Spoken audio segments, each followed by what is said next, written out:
Welcome to mpboxing.com, my official website. Thank you. The Lone District of Sarangani, would you please welcome the Honorable Emmanuel Manny Pacquiao. Our guest of honor and speaker from the Lone District of Sarangani, Honorable Congressman Manny Pacquiao. Thank you, Johnny and Mrs. Edward. Thank you very much. Magandang gabi sa inyong lahat. Speaker na ako. Dati ako lang award eh. Naubos na yata ang award ibigay sa akin. Kaya speaker na ako.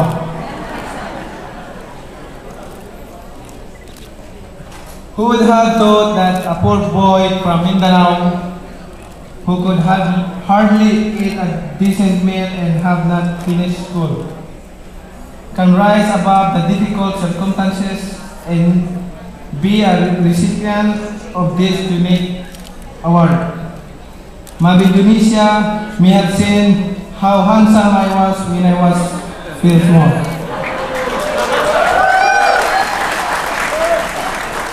But she has not seen how far I can succeed and excel in boxing. To the Lodi family, headed by Madam Laura, Ma'am, maraming salamat. The Johnny Lodi Management International and the Lodi Foundation, thank you. At maraming natutulungan. Champions and supporters of boxing community, friends, ladies and gentlemen, good evening. I bring you greetings of joy and celebration. My overflowing thanks and appreciation goes to the Lodi family and the organizer for this honor and recognition. Once more, I would like to affirm the big contribution of the boxing promoters, managers, trainers, referees and judges.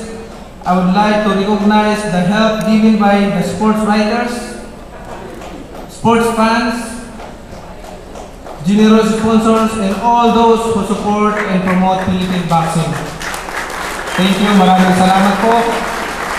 Alay ko sa inyong lahat ang karangalang ito. Maraming salamat at lagi kayong nakasuporta sa ating mga boksingero.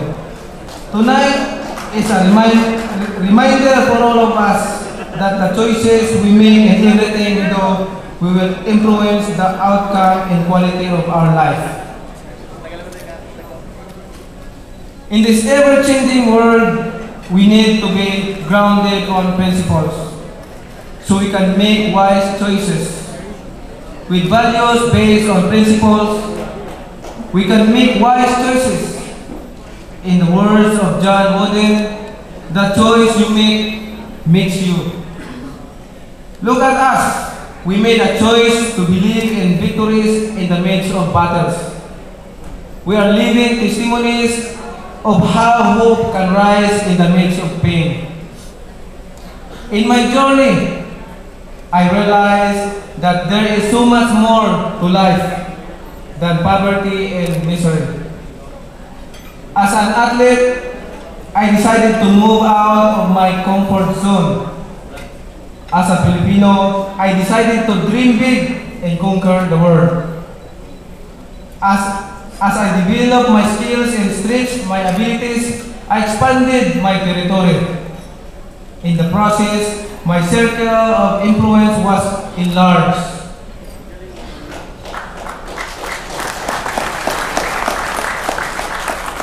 Through the years, I learned important lessons from the people who surround me. I will always be thankful to them. To my wife, Jinky, for challenging me to stretch my muscles, my imagination, and my faith. Your competence and character have immensely influenced me. To Team Pacquiao, di ko na isa-isahin, baka sumamang loob ng iba na hindi ma-mention. Maraming salamat for reminding me that one is too small a number to achieve greatness. Your commitment and unselfishness are an integral part of the price we pay for the success, for team success. To our countrymen and to countless Filipinos all over the world, thank you for believing in me and the potential of Filipino boxers. Your love and support are the wind beneath our wings. Parang kanta. Ladies and gentlemen, let us look around and remember that we do not stand alone. We stand on the shoulders of those who have gone before and those who influence us with passion and commitment. Through the life of Blas Elorde, si Elorde pala na, ngayon ko lang laman na, he was born 1935, March 25, 1935. And he's, ngayon, 76 years old na siya ngayong araw na to. So, ang nagturo sa akin si Atty. Makalintal. May ano daw siya eh. Na-research niya lahat ng mga boxing mula pa noong 1920s. Kahit kay Patsubilla, alam niya yung background ng Patsubilla. As athletes, we have the responsibility to improve our way of life so we can contribute to nation building in our capacities and in other platforms. As Rick Pitino said, excellence is the unlimited ability to improve the quality of what you have to offer. Nagre-ring yung phone ko.